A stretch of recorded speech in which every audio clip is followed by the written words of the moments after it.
Hi everyone, this is Carol from Practical Mystic, and today I thought I would continue with my series of tarot symbols, especially what the hand gestures are in the cards. We're concentrating on the major arcanas, and right now we are going to talk about the Hierophant, card number 5. Everything about this card is a linking of opposites. We see that with the two initiates sitting in front of the Hierophant. We see that with the pillars and that the Hierophant is sitting in the center. And then we see that in the cosmic cross. We see that in the keys, and we'll talk about that a little bit more. So what is the Hierophant? Well, many tarot scholars say it's the ancient name for the Pope. He is also known as a way shower. And some people say that the word Hierophant means revealer of sacred things.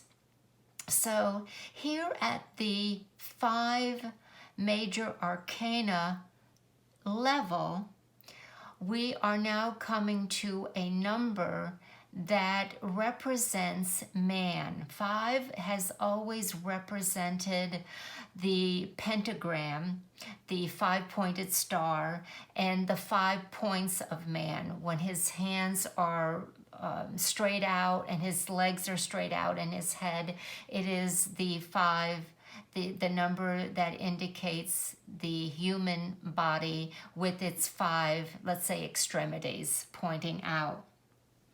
Now, in the tarot, the 5 is a number that indicates a little bit of decision-making, thinking, because it is ruled by the planet Mercury. Relating that to the Hierophant, then, the Pope, the image is asking us to think. And you can see that with his 3-tier crown and his scepter, which has 3 lines. And we'll discuss that a little bit more. Now, going back to the thinking of the number 5, this is higher intelligence, and that is what the Pope represents.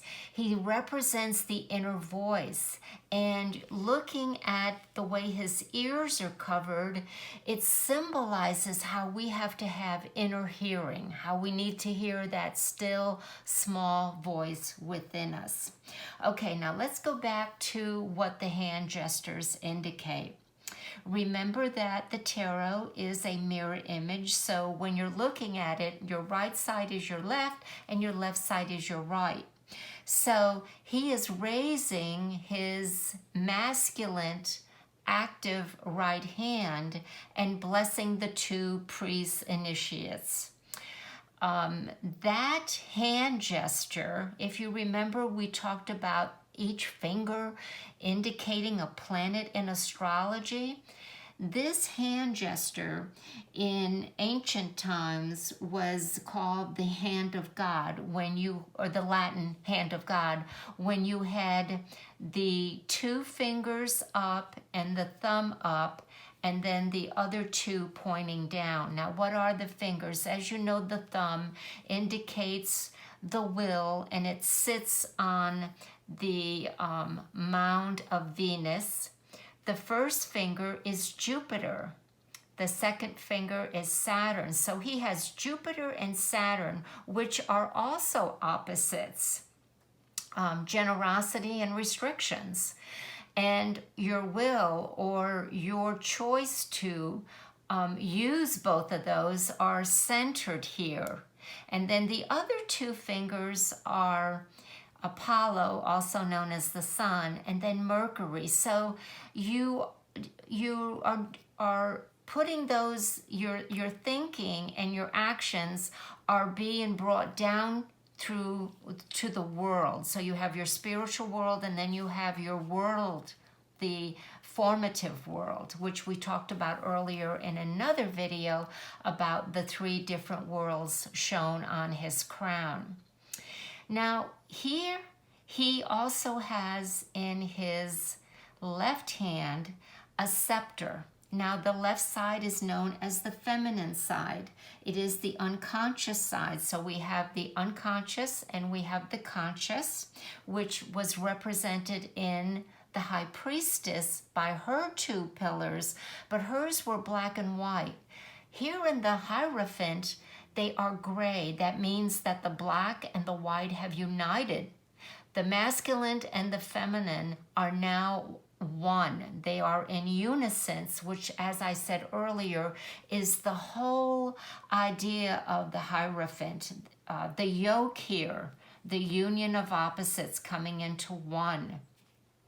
The red roses of desire and the white lilies of thought, all coming into one, so that man needs to unite both sides of himself, his masculine and feminine, when he is learning, when he is reasoning, when he is looking for higher knowledge, when he is ready to make choices, when he is a teacher to others.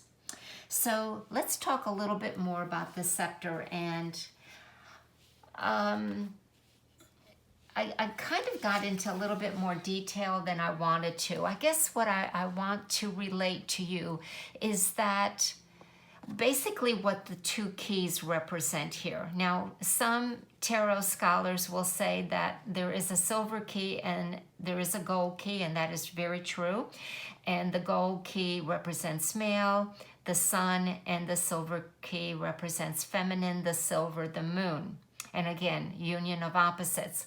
Some other tarot scholars say that the two keys represent astrology and tarot, and that those two ancient sciences are the keys to the kingdom. So I thought I would look at this scepter, which is taught in many tarot books, as the 7 lines, 1, 2, 3, 4, 5, 6, 7, which give us the 7 basic planets, which are the 7 basic planets in our hands. Our hands have the 7 basic planets. And that when we understand the tarot and astrology,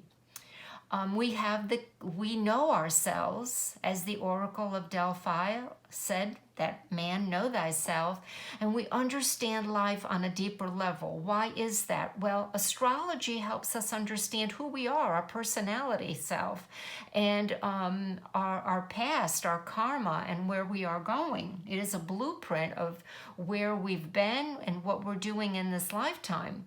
The tarot is a philosophy. It is a way of life. It is a deeper understanding of how we transform while we were here on the earth. So that is what these two keys represent. So on the scepter, the top line, as you can see, is the sun, reasoning. We could also say that that could be the magician. It's the moon, imagination. We could also say that that is the high priestess.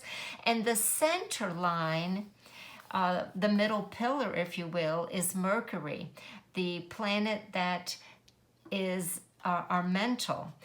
Also, this unites all 3 aspects of man, the physical, the spiritual, and the mental aspects of man. So I wanted you to see that this scepter has a great amount of information about astrology. It's called the Papal Cross. If you understand this, you can also see the referencing of what I said earlier with the 2 fingers up, because the middle finger is Saturn and the first finger is Jupiter. And what I said before about them being complete opposites, Jupiter is generosity, it gives, it expands. And you need the opposite, Saturn, in order to balance the generosity, which is restrictions, limitations, and vice versa. So it's quite interesting when you get into all of that. Now, a little bit about the Kabbalah. Okay, number 5 is also known as Va, and the Hebrew letter, and it sits here.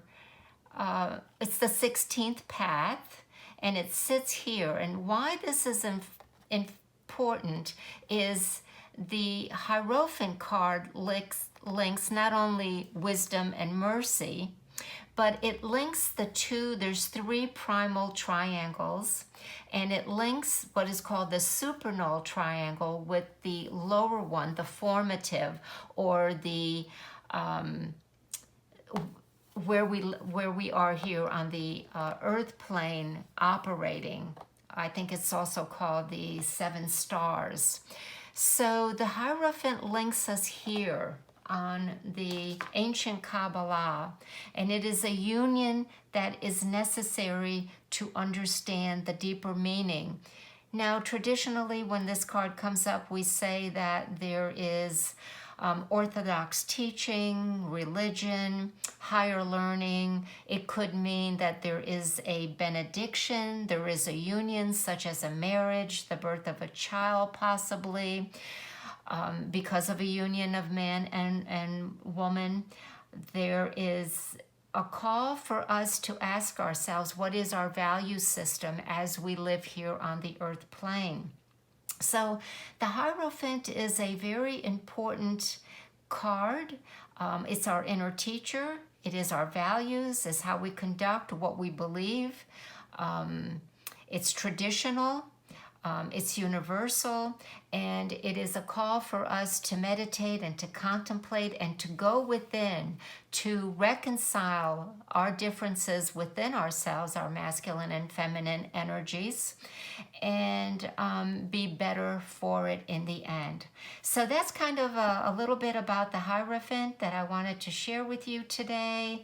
Thanks, everyone. If you have any questions, just email me and I will respond. Thanks. Have a great weekend. Bye-bye.